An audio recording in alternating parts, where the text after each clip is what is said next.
Oh my gosh, guys, Punk is not dead. You can tell it's not dead because we're playing along with the drums. Yeah, Kaiser's here. Vinnie is over here, the ice pick himself. Guys, this is call to action. What's up, Vinnie? Not much. Punk is not dead, and neither am I. Definitely I'm not. still here. Had the match today. It was a fun match. I hope everybody watched it. If you haven't watched it, I won't spoil it. We're gonna watch it right now. That's all I'll say. Well, we're gonna be diving. I don't know. Well, yeah, let's dive into that a little bit. We are gonna do a little bit of rewatching throughout the match itself. We'll dive into some of the questions. I know you kind of psyched yourself out as far as some of the questions there. We'll chat about that later. But going into this match, you were going into it 1-0 with your first match ever. Your second match ever in Schmodown is with the former singles champion Ethan Erwin. So no big deal, no biggie. It was nothing. I wanted to watch some Ethan Erwin matches beforehand, so I specifically only watched the ones where he lost because I was like, how do you do it? How does he do it? And one of his losses is a free for all, so that doesn't count. That doesn't even count. It doesn't. I was saying that. I was like, 5 losses. Oh, he can be beat. One is the free for all.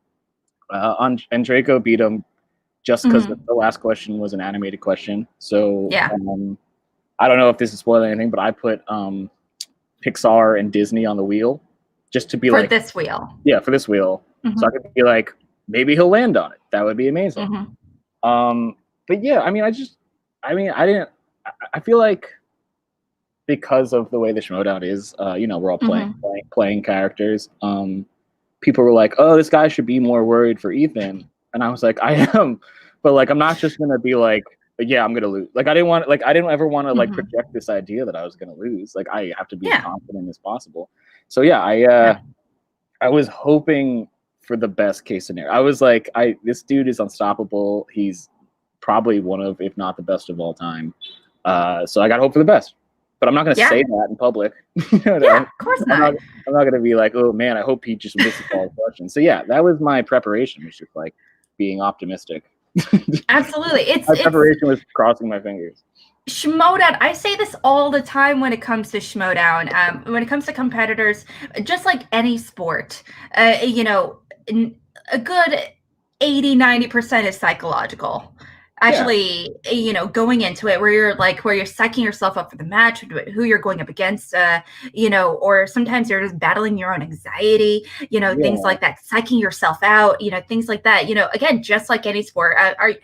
Did you play sports at all growing up? I did. I know it's hard to tell now. I played football in high school. I can 100% see that. I tell people that I wasn't very good. I got injured a lot. I always tell people that I had my injury list is longer than my touchdown list. I had more injuries than touchdowns, but that was kind of my role on the team, was just the guy who was always injured. Which I don't know, it was fun. And I didn't, I also played basketball for 3 years, but I can see that. What position were you? In basketball or football? Basketball. Basketball, I was a forward. You were a forward? Okay. Well, are you fast? Are you a fast runner? I was really not very good at basketball. So I like your honesty. I say I was a forward just because they were he's not good enough at dribbling to be a guard, and he's not good enough at shooting to be like this. He's not tall enough to be a center. So yeah, he's a forward. So yeah, that was my 3 years of playing. Yeah. I played basketball for 12 years, but it's middle school and whatever. And football, I was a wide receiver, which is why I was injured all the time. Again, I wasn't quite hard position. Wasn't quite big enough to be anything else. It's just that was my high school experience. So I was a jock in high school. I apologize to everyone. I am in a kind of similar route when it comes to similar bag when it comes to sports. I am not athletic. I am the black sheep of my family.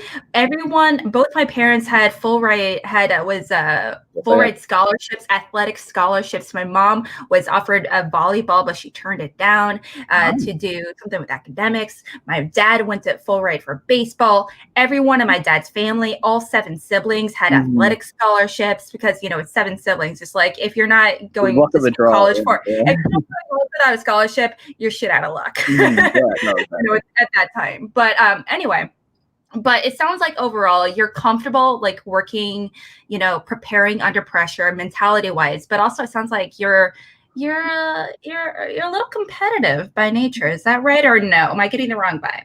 Yeah, it's like I kept saying before the season. It's like I said the last time I was here. Like I went into this being like, I'm chill. I don't care if I win. But like I really like you say that until you lose. And then you're like, Yeah. oh, that was horrible. Like I hate like I feel like anybody in the world, unless you're just like, I don't know, the most apathetic person in the world, if you lose, you're like, I would have much rather won. You're like Of course.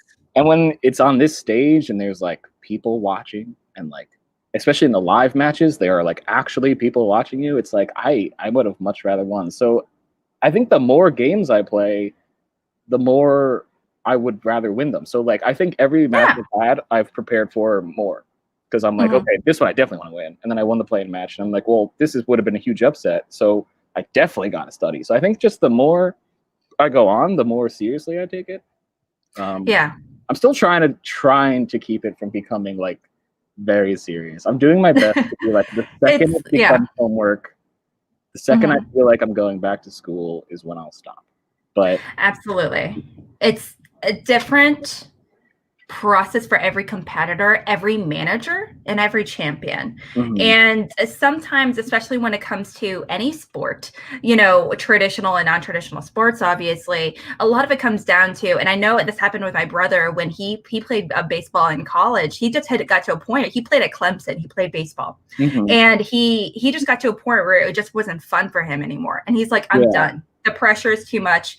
I actively don't like going to practice anymore. I don't like being part of the team anymore. I'm just, I'm done. You hit that wall sometimes, and that can definitely apply to this. So if you take the conversation of, if I'm not having fun, I don't want to play, my excitement going into this changes. So definitely change your mentality as well. Speaking of which, though, speaking of having fun and all that good stuff, well, let's just kind of chat about music real fast from a Mr. Danny Coates, one of the guys at C2A. Gaslight Anthem. I'm from New Jersey. I'm like legally obligated to be wearing this shirt at least 5 days of the week. I'm hyped. I saw them this year, or oh my god, not this year, last year, because this year doesn't count. I saw them in Asbury Park, which is like my favorite place in the world. So, random question. What is your favorite movie that takes place in New Jersey? My favorite movie that takes place in New Jersey? Yeah, you can go anything. Well, technically, you can go from like being John Malkovich to Clerks to, I think Chasing Amy took place. I'm not sure, but you can go in a lot of different directions. What movie sneakily takes place in New Jersey is Harold and Kumar Go to White Castle. I've never seen it. They mentioned they want to go to the one in New Brunswick, which is where I went to college. I went to college in New Brunswick, and I didn't know that until I recently rewatched it, like, I don't know, a couple of months ago, and they said New Brunswick, and I was like, wait, does this movie take place in New Jersey? And it does. They go to, like, Princeton, they go to New Brunswick. So I don't know if that's my favorite movie. I love being John Malkovich. I always forget that movie they dumped them out in Newark. Directed by Spike Jonze, dude. Yeah. That's true, yeah. It's not entirely based in Jersey, just to clarify, because obviously a lot of it takes place in the big city, the Big Apple. But, Cameron Diaz's character and John Cusack, I can't remember if they're technically married or if they're just, long-term companions. Yeah, they're just living together, but they live in New Jersey. So, I actually recently watched that movie don't tell my opponents this, but I watched the movie for the first time like last month, and me too. I loved it. I thought it was so good. Yeah. And it's funny because I love Spike Jonze's other movie. I love that movie. And I had just never seen this movie, and this is like low key gonna become a Spike Jonze episode. I'm gonna try not to make it such, but also I love. I actually was surprised by how much I genuinely enjoyed his movie, the children's book adaptation of Where the Wild Things Are. Oh yeah, it's so weird. It was just weird, and it wasn't made for kids, but it wasn't really made for adults. Yeah. But I thoroughly enjoyed it. It almost reminded me something like a much more polished version of something Tim Burton would create. Yeah, if Tim Burton was like 2 levels less whimsical, it would be that movie. Yeah. And it's funny because my girlfriend's a children's book editor, and like her favorite of the classic children's book is Where the Wild Things Are. Yeah, that's great. But she's not like a huge film fan, so we watched that, and she was like, "What the hell is this?" She's like, yeah, it's like, what direction do you take? Yeah. I dug it. I definitely dug it. Yeah, it's definitely an underrated movie. I don't think it's definitely not appreciated enough. It's not in conversations all that much about because I don't feel like people have a hard time identifying what genre it is. If it is a family film, or if it's a drama, or if it's coming of age, or if it's thriller. Made a lot of movies, which is kind of weird. Like, I feel like he should make more movies. I think he has like 5 direct. Yeah, if they made a Spike Jonze slice. Can you imagine how hyper specific the questions would be? Those movies are so weird. Yeah, they would just. It would be like. Yeah, I've seen a question like, what MCU actor has a small role in her like 10 times? So like, it's Chris Pratt.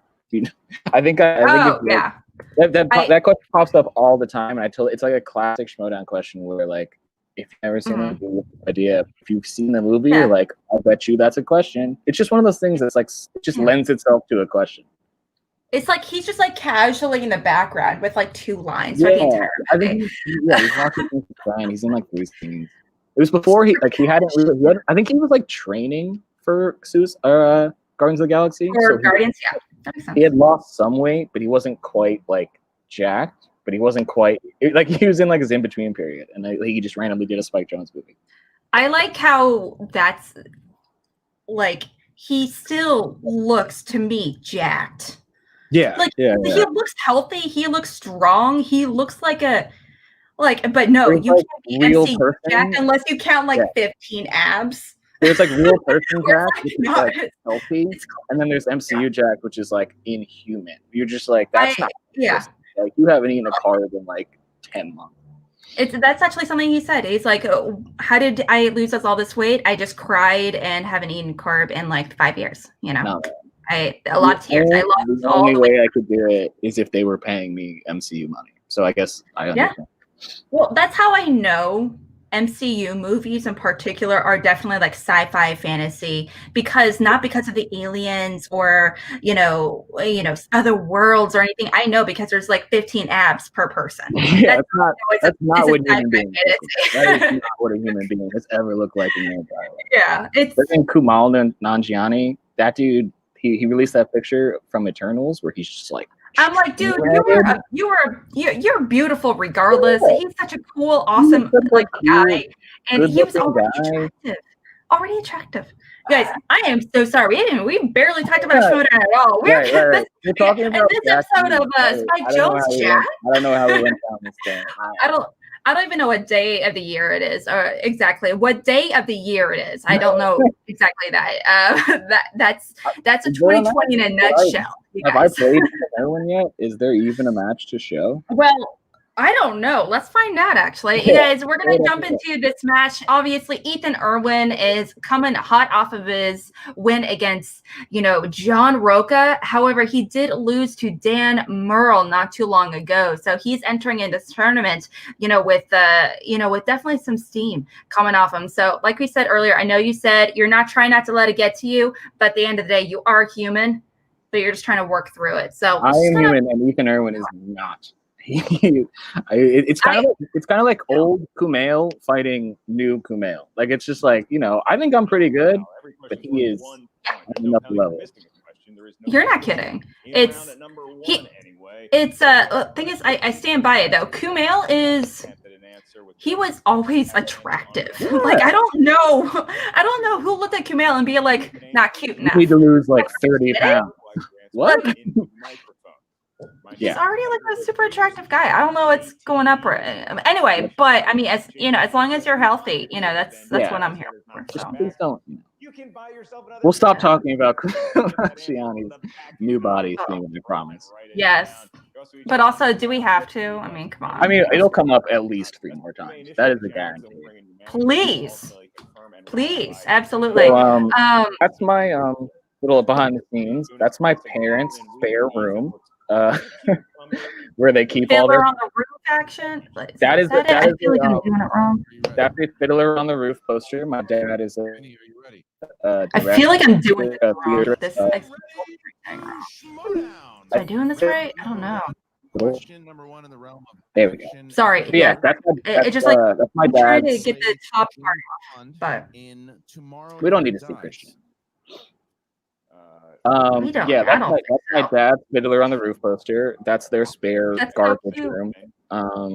Were you a theater kid growing up? I know you said you were a jock and everything. I wasn't. I mean, I went to a lot of theater because of my dad. So he actually teaches a college class called Theater Appreciation.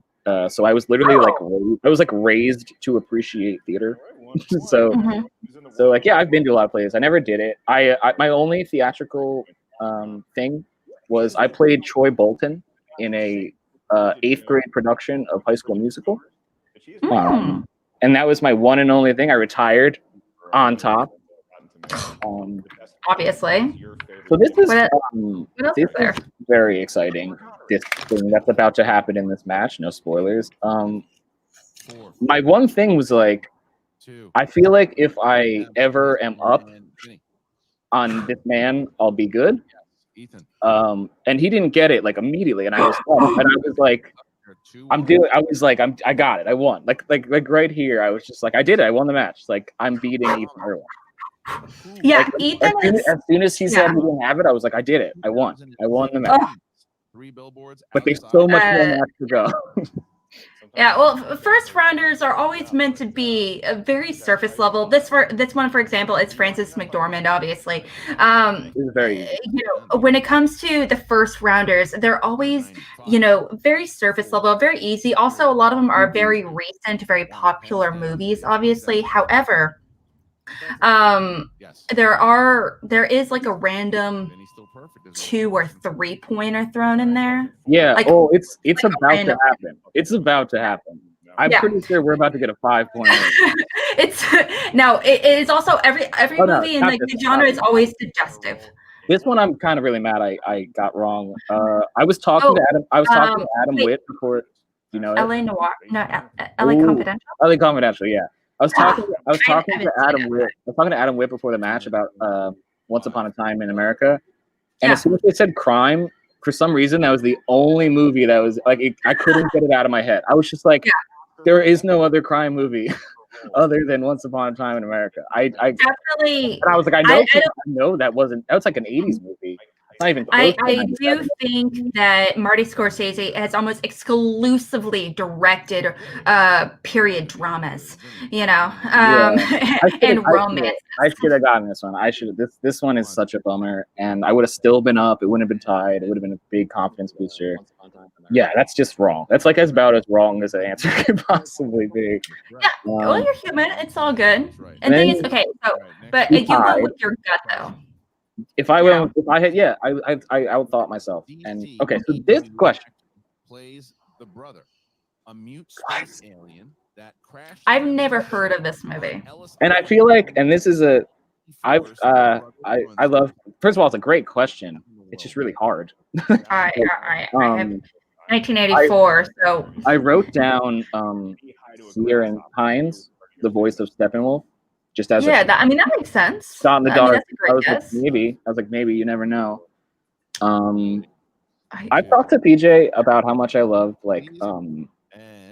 exploitation and like blaxploitation and like B movie horror. And I feel like he maybe was like, oh, Vinny will know that. No, I did not know that. B movies are iffy at best. Let's be honest. He put a Killer Clowns from Outer Space question. I saw that. I remember. I was on Twitter. I was like, dude, thank you for putting in that in a match. But like, why could you not put that in one of my matches? I feel like I love that movie, and he. So yeah, I would never be like, that's a bad question. It's just so like round one, the brother from outer space. I don't know. No clue. And it's from what I saw, it's not a really well-known actor. It's Joe. I don't even know who Joe. That's at least a 2-3. I know who he is. Minimum. I don't know who he played in the DCEU. Correct. I don't know. No clue. So here I'm like, okay. I'm behind, but like not too bad. Yeah, 1 point, 1 point. You know. This one I was really happy I knew because like I think this movie's terrible, but I knew the answer. It's not. Oh shoot! It's this. Oh my gosh! It's a white guy. I remember that. Obviously, it is. Strangely enough, 99% it's a white guy. It's like Harold Ramey or something. It's Wes Craven. It's Wes Craven. Or Wes Craven. I'm way off. It's funny. That's a great question because you do not immediately think Wes Craven. You do like that. Yeah, that's a solid one. Yeah, no, it's probably like John Landis or like you said, Sam Raimi or something. It's like a horror comedy guy, but no, it's Wes Craven. Wes Craven's definitely one of those directors that likes to challenge himself. Well, he did like to challenge himself, obviously. You know, and also. Yeah, everything. I mean, he did, Big Trouble Little China. He did the entire Scream franchise. Big Trouble Little China was John Carpenter. Oh, you're right. I am completely mixing. I am mixing my people up. I get those two mixed up all the time. This is another one that I'm just enraged that I got wrong. Wait, you got Little Mermaid wrong? I know. Okay. I think at this point, Vinnie, I like you, my dude, but I might have to kick you out of this stream. So I was like raised on those 90s. I was raised in those movies. Like oh my god, that's one of those ones where if I had a time machine, the one thing I would fix is getting that question wrong because I feel so stupid. Yeah. Like, I know that answer. Yeah. It's that I think round one. I think I said this last time. Round one is way more important than you think because when you get those stupid misses, like your confidence just goes like way down. You're like, absolutely. It depends on what kind of competitor you are, for sure. Yeah, and then you're like, okay, I can obviously shake it off, but in this little in between area, you're like desperately like, I wish I had that back. I wish I had Little Mermaid back. I wish I had LA Confidential back. It's tough, but I think with someone like Ethan Erwin, when you're playing Ethan Erwin, you like can't make those mistakes. You have to be on your very best game to even like stay in it. So even being 5-7, I was hyped. It was 5-7. I was like, all right, that's not bad. This is a very doable, a very doable point difference for sure. That can be easily be reclaimed in a solid second round, maybe a steal, potentially. But yeah, you got to be smart going into the second round as well. And I am gonna pause for a hot second when we do freeze on the wheel, just so we can take a look at the wheel slices. For sure. Okay, so we get a nice little diverse, thing of slices here. We got sports, opponents and spinner's choice, of course. Sigourney Weaver, comedies, new releases, horror, 80s, Disney. I can't read that one next to Pixar. Ooh. I can't read that one. But is that Wes Craven? It is Tom Hanks. Oh wait, next to Pixar, Tom Hanks. Spinner's Choice and Tom Hanks. Between Disney. Oh, is that what it is? It looks like a red blur to me. That was my And then sports, obviously. Now we both know that. Unfortunately, it's weird how often this happens between opponents and Spinner's Choice, obviously. Yeah. But I know you said earlier you put Disney and Pixar on the slices. Now you also mentioned you just got a Disney question wrong from Little Mermaid, no less. Oh, well, here's the thing. Here's the thing. Yeah. I should not have missed that. Like I put Disney and Pixar on the wheel because I was like, he would struggle, and I'm confident I could make my way through it. Now, saying that now after you just watched me get a Little Mermaid question wrong, it sounds incorrect. But I was pretty confident that if I got those, I would do okay, and I knew that they would probably like sink him. So I was kind of like a I don't know if that would be offensive or defensive. But I was kind of being very like, I'm putting these on the wheel in hopes that he gets them because he's not good with animation historically. So it sounds like when you chose these slices, you didn't think to yourself, these are my strongest slices. No. You're thinking to yourself, these are slices that I feel good and not like really solid at and good at, but I don't feel amazing at. But you feel like you'd be better at the slices than Ethan. Okay, so Ethan Erwin, who's like Michael Jordan of the Schmodown, gets spinner's he's definitely high up there. He gets spinner's choice. And I'm like, this man could. He does not need the help. He does not need the help to beat me when he got spinner's choice. So right here, I'm like, that's not good. So I knew I was going to be down huge. Somebody say don't never stay with slices you put on the wheel. I literally only did it because I was playing Ethan Erwin. Like it was like I'm gonna screw him with my choices. It's not my strength. But it's not my weaknesses either. It's just sort of one of those. Like I could do it. I could definitely do Disney. Like I've seen all the movies. I could definitely do it. My thought process was you gotta take away points from him because he's gonna score everything. He's gonna score if he's so strong in everything that you like have to force his weaknesses upon him. So my thought was if he gets one of those, I could probably get some steals. If I get it, I could do okay. So that was all kind of like in the preparation. It was like he's got to. It's tough to beat Ethan Erwin, so he has to beat himself. He has to have his worst game ever for me to beat him, which makes me sound not as confident as I was. But then he got spinner's choice, and he got Sigourney Weaver, which is a new category. So the questions were pretty easy. He was talking about potentially getting Sigourney Weaver. He was talking about, taking, Catherine Bigelow, which is an obvious strength of his as well, based off his last few matches. Yeah. But you're seeing these points climb at this point. What's going through your head as you're about to take on your own wheels? It was sort of I don't know. It was kind of like I feel like I've never in all three of my matches gotten a good wheel slice, like something I've wanted.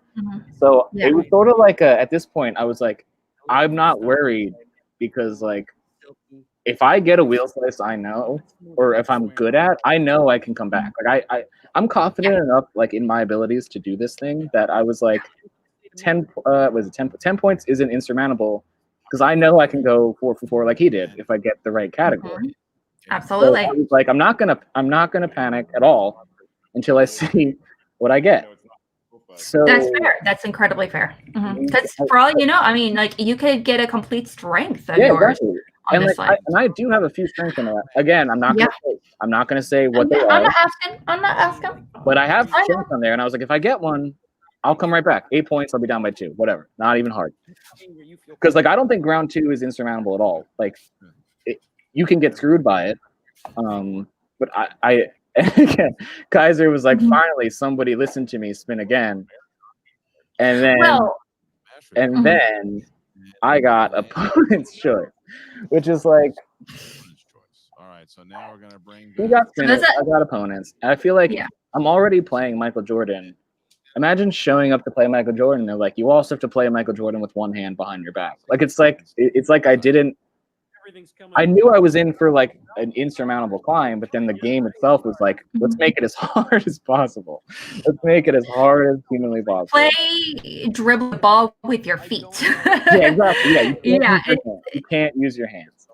But what was funny was when they were discussing it, Sam was like, maybe we should give them the 90s because these young competitors, they blah, blah, blah. And I was like, do it. I was like, please do it. I was like, I think I could do pretty well in that because I feel like people maybe think I'm either younger or older than I am. Like 90s is like when I became a movie fan. 90s, like I was raised on 90s movies. So I was like, yeah, do that. And then they're like, oh, maybe do Tom Hanks because he skipped that. And I was like, I could probably do Tom Hanks. Yeah. But I landed on Catherine Bigelow. Yeah. Tom Hanks is definitely a mystery slice. And now recently this past season, they've started allowing a lot of producerial credits, screenwriting credits and whatnot as well be involved. So suddenly, we have to take in consideration a lot of movies that, Tom Hanks produced. Did you know Tom Hanks is the executive producer behind Mamma Mia and Mamma Mia, Here We Go Again? I didn't think you knew. Although I do love That Thing You Do. So if they ask me that thing, okay, so this is That Thing You Do is my favorite. It's a bop. Like the first time I've ever broken character, because I know Point Break is one of my favorite movies of all time. I love that movie. Of course. And very on brand. When I blanked on Patrick Swayze, I could not act cool anymore. I was like, oh my god, what do you do? I was like, what? I was like, what do you do? So I got that, and I was like, okay, maybe these won't be as hard as I thought, you know. And so this, never seen this movie. This was tough. And these all seemed right to me. I was like, it could be any of them.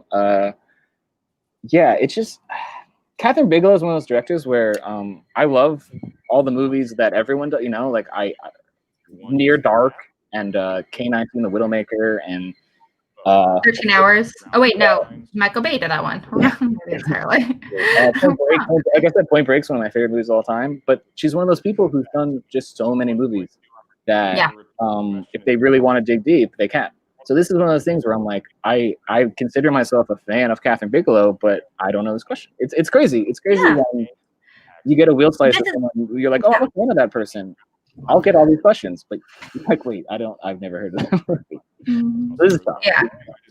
It's a hard category. It's a very deceiving category. There are some categories such as Disney or animated Pixar, for example, and Catherine Bigelow or Tom Hanks.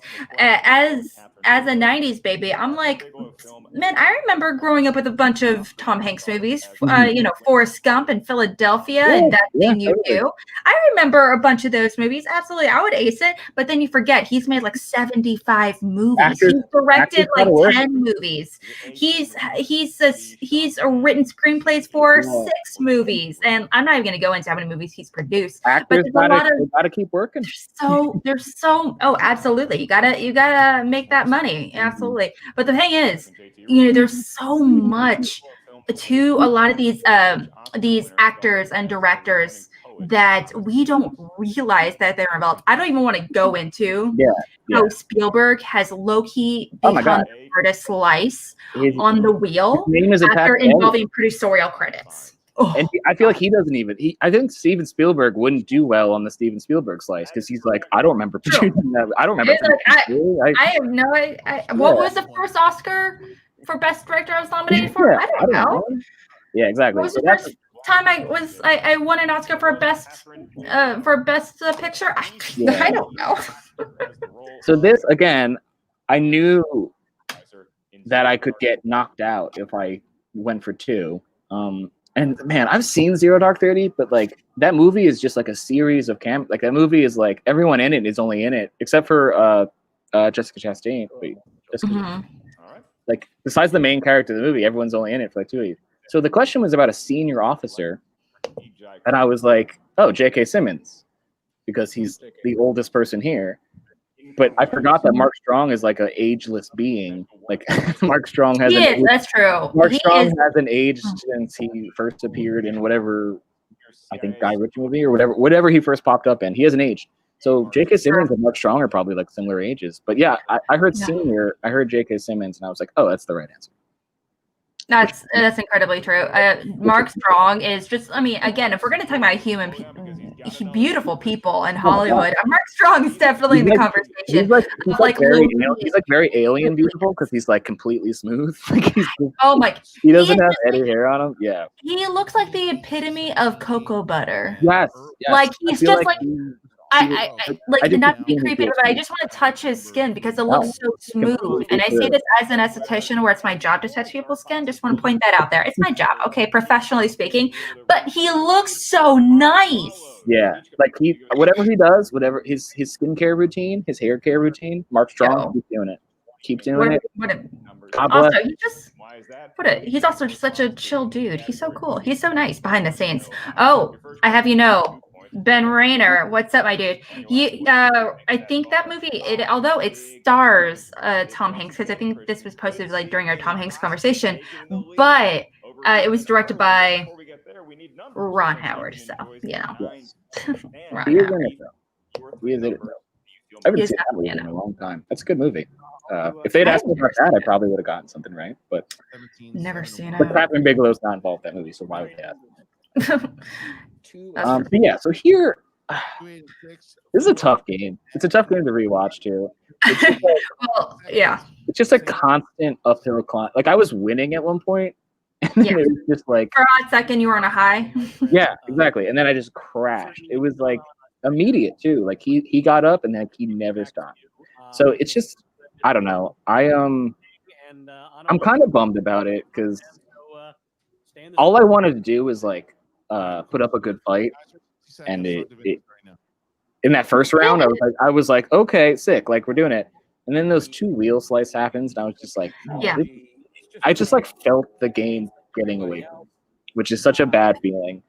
Yeah. And well, you're in that situation. You're in that. It sounds like you're kind of in the headspace where you're kind of on decline. You know, with the anxiety, and you're like, oh God, I've been prepping. I've been working with the dungeon and everything. Yeah. Now, I'm kind of curious. I know you have this character going on. Kaiser has this character going on, and I know I'm not asking you to tell us what the code words are or anything, but how is Kaiser?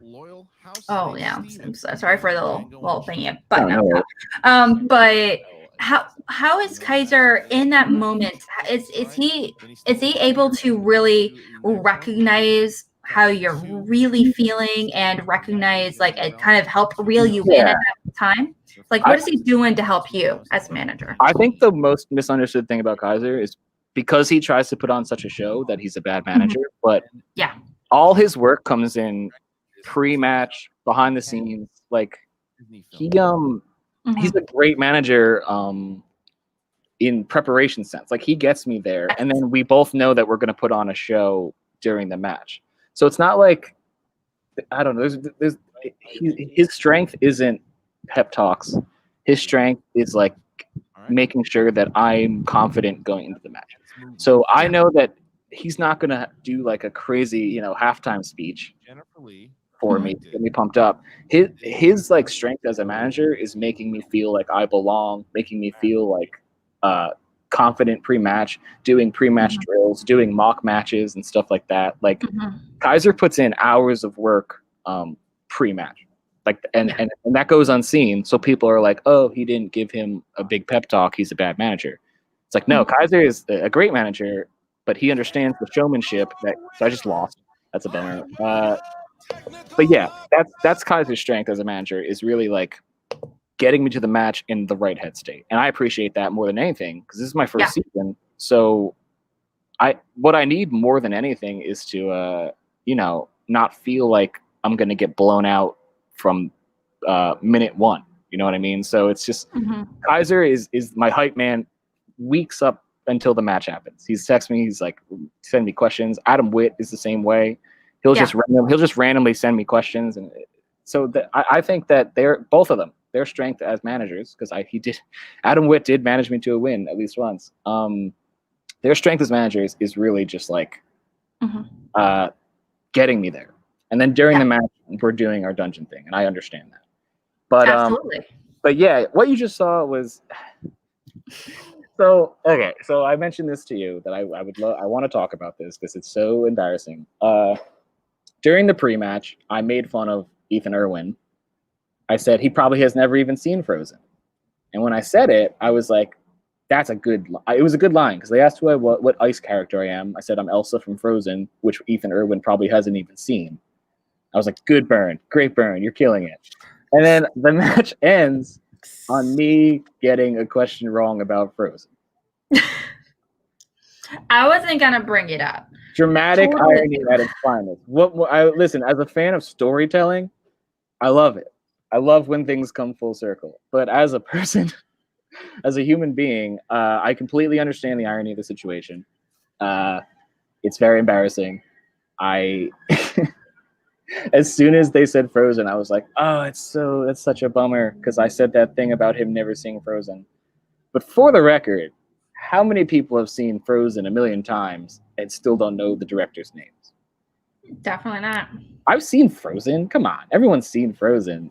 It's a tough one. So yeah, that is about as embarrassing a way to lose that match as humanly possible. So yeah, it was pretty rough overall. Okay, well, something I do want to ask is that, like I said, we were kind of talking about earlier about prepping for the match psychologically, at least how Kaiser was prepping you psychologically, and Adam as well, with the training and everything. Now, from what we saw, obviously you're not going into the team's tournament. Yes, the teams tournament representing the dungeon are two competitors that I absolutely love. You know, Eric Zipper and Adam Witt, who are going to kick so much I tuchus. can't I'm wait. I think so they're going to surprise excited. a lot of people. I think they're going to bust a lot of brackets. Oh, dude, I hope. I say that not as their friend. I hope they break some brackets. I do not say that as their friends. I say that because people sleep on both of them. But I know that they're both very good at this, and they both know a lot. So I don't know. Together, they've never been a team before, but I think they're going to surprise a lot of people because they really fill in the other person's weakness. Like one of them's good at the other guy's weakness. I think their strengths and both their weaknesses work perfectly. So I think they're going to do better than probably people are expecting. I don't think so. I know so. I also think they're also some of my favorite competitors in Schmodown today. Honestly, they're just so great. They're so genuinely amazing, individually. But their knowledge is like it's bonkers. It's really it's so intensely vast. Now going into thing is you are done in theory for the rest of the season. Yeah, hypothetically, yeah. Do you feel like that's a good thing or a bad thing? That this is your last match of the season before next year's draft? Well, obviously my draft stock isn't very high after getting blown out. No, I think you have a really solid thing. This is your rookie season. You played 1-1, and one of them was against a champion. So we can't really hold that against you when it was opponents and spinner's choice. Yeah. But I think you did pretty well, all things considered.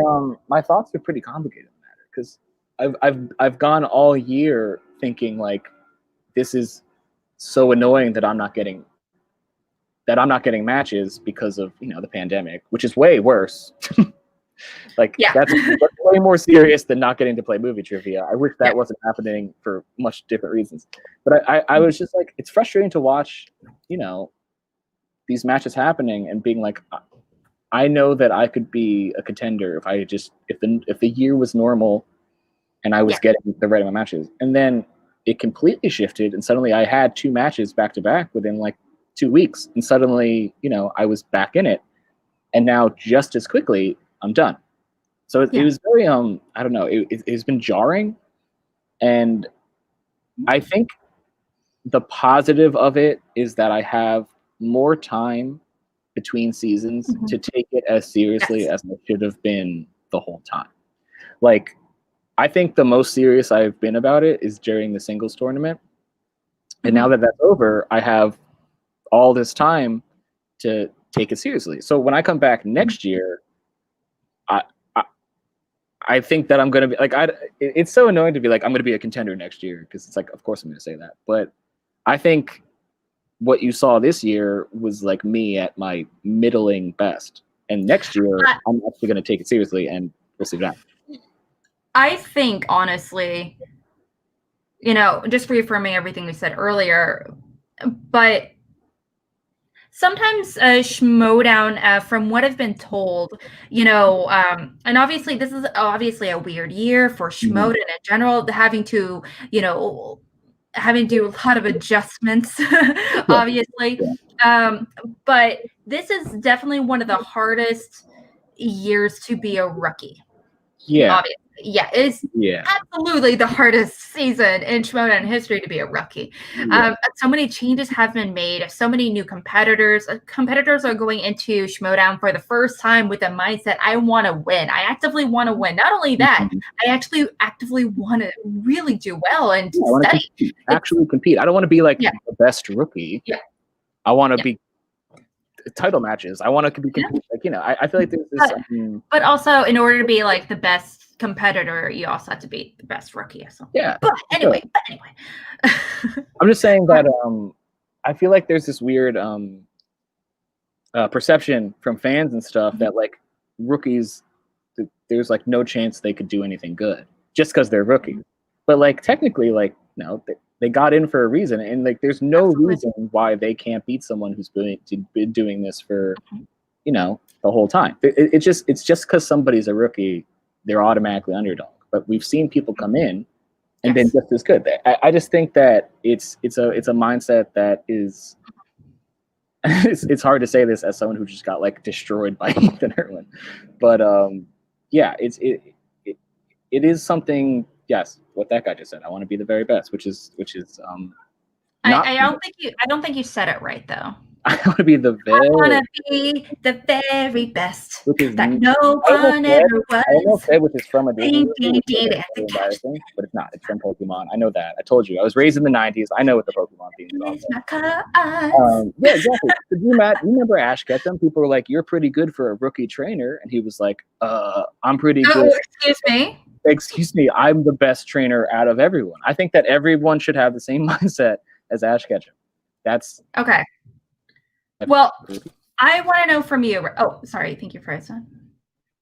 Frozen. Love Frozen. Oh, there. Okay, there you are. You're a little bit better.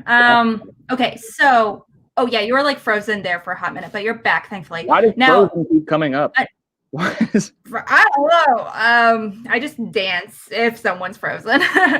Okay, now I do think you're definitely in the conversation. I feel like the rookies this season are doing amazing. This is definitely the rookie season for me. Rookies are coming in hot. We got Marisol McKee, James White, yourself, Adam Collins, so many amazing rookies.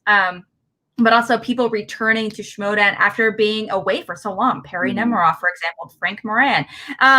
Now, in a nutshell, in a quick 1 minute pitch, I want you to pitch to Schmodown fans, to pitch to managers out there, everyone, to Christian and Ellis included, why you deserve to be one of the hottest picks coming into the draft next season. I want just 1 minute.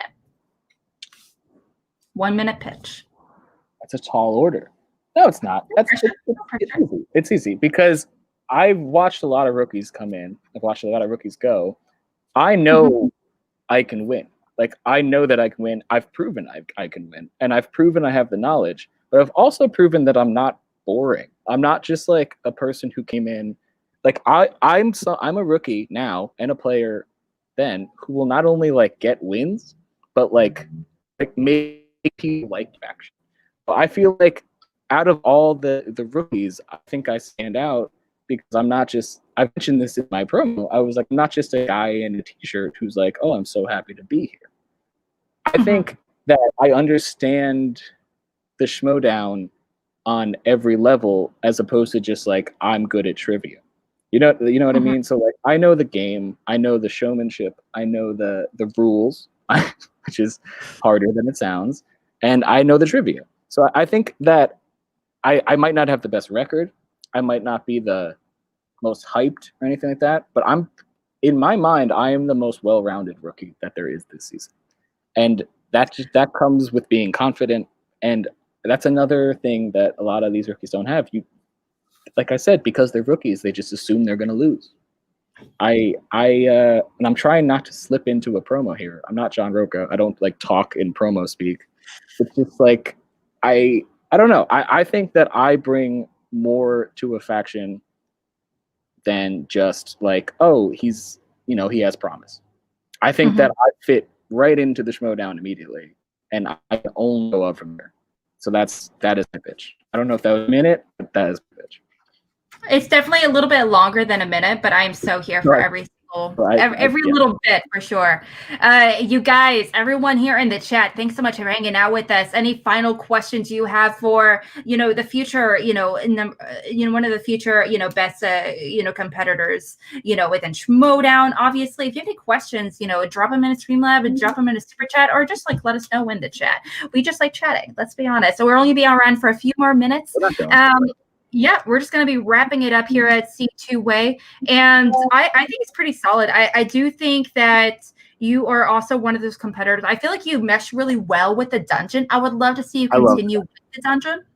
They're amazing. I mean, I've heard nothing but great things being part of that dungeon, family for sure. However, let's be honest, there's 9 factions.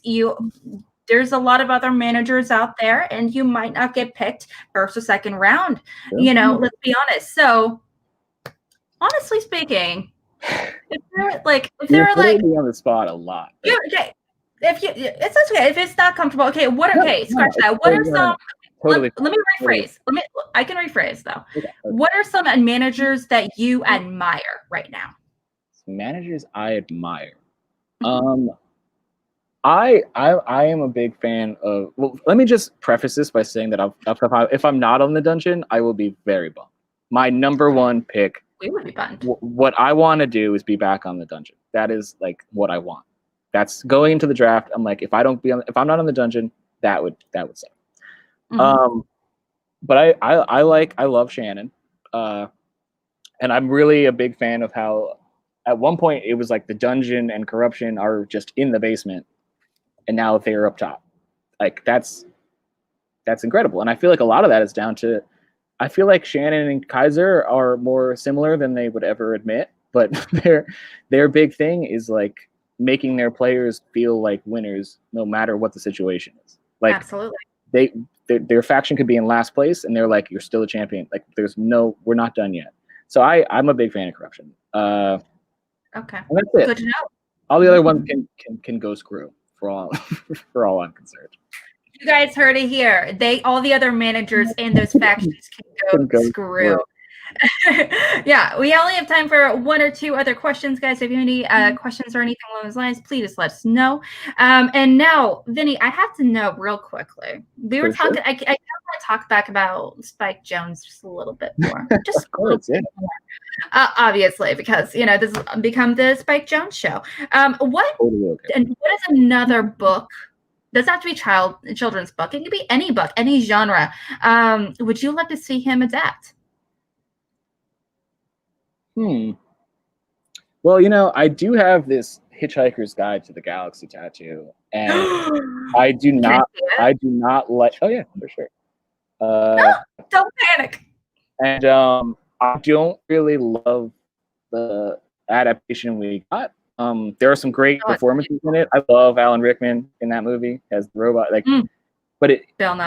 I would really love like a Spike Jonze Hitchhiker's Guide that's like super surreal and like Spike Jonze and like really leaning into like the surrealness of it all. So that's the first thing that popped into my head. I mean, I have a tattoo of it, like it's always on my mind. And fun fact for the league, Eric Zipper has the same tattoo. I know I mentioned this before, but me and Eric Zipper have the same tattoo. So I think that he would agree with me that Spike Jonze. You guys actually realized later on, like when you guys got into the dungeon, you guys had the same tattoo? The first time I ever met him. It was like the second thing we said to each other. we met at a Collider Studio, and I was like, "Oh, nice to meet you," and we were like, "Oh my God, look at that!" I would get a tattoo. He is the man. He is like. I can make an entire show about Eric Zipper. I love Eric Zipper. He's one of my favorites. I would love to be on Eric Zipper, but I think Adam Witt and Zipper are. I want to reiterate this. Zipper and Witt, they're good. They're going to go far in the team's turn. I feel like people are sleeping on them, but that's fine. People are always sleeping on the dungeon, and that's just how it is. Guys, you heard it here. The dungeon is not here to play. They're here to kick some tuchus. Guys, I can't wait to hear it. I would love to hear on Twitter if you guys are really psyched for Adam and Zipper as a team, but also what team name would you like to assign to the Dungeonites? Let's hear it. Thank you so much to Vinny, for coming here today. We really appreciate it. Where can we find you? Everything you're working on and all that good stuff. I am Vinnie with an IE, Mancuso, on Twitter, and I'm also at collider.com. There is a website. It's still there.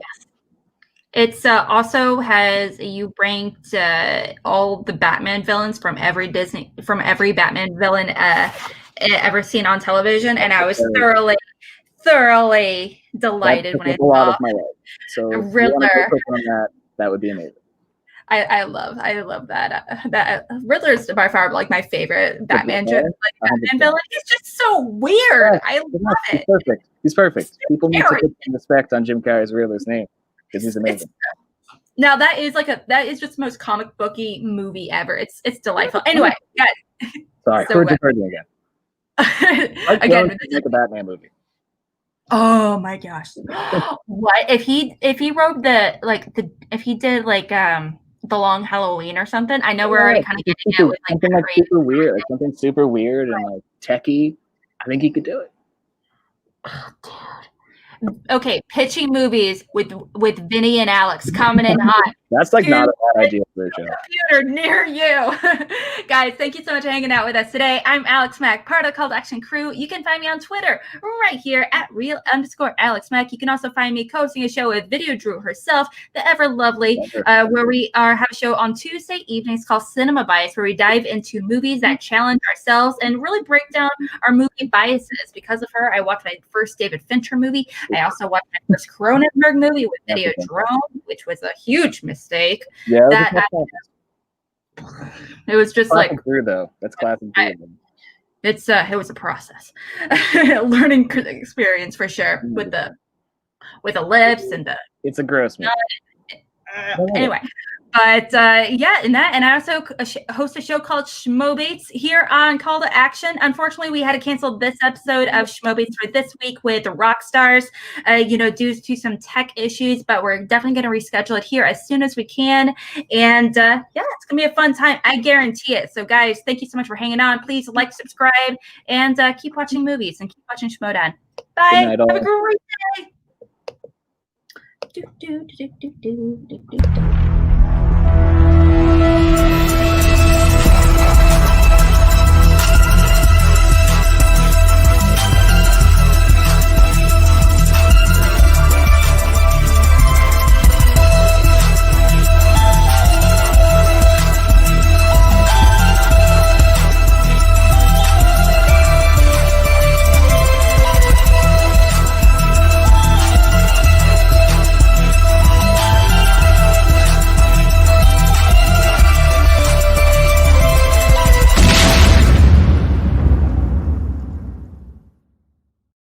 Wham!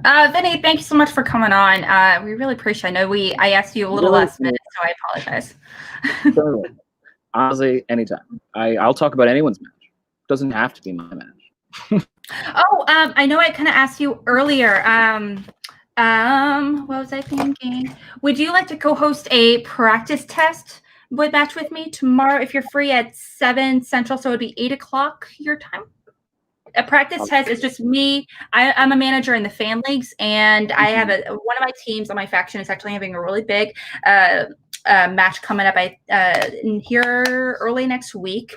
And so I have everything, all the practice testing questions and everything ready to go. I think we're still live. Are we still live? Oh my gosh, are we still live? Oh, I'm sorry.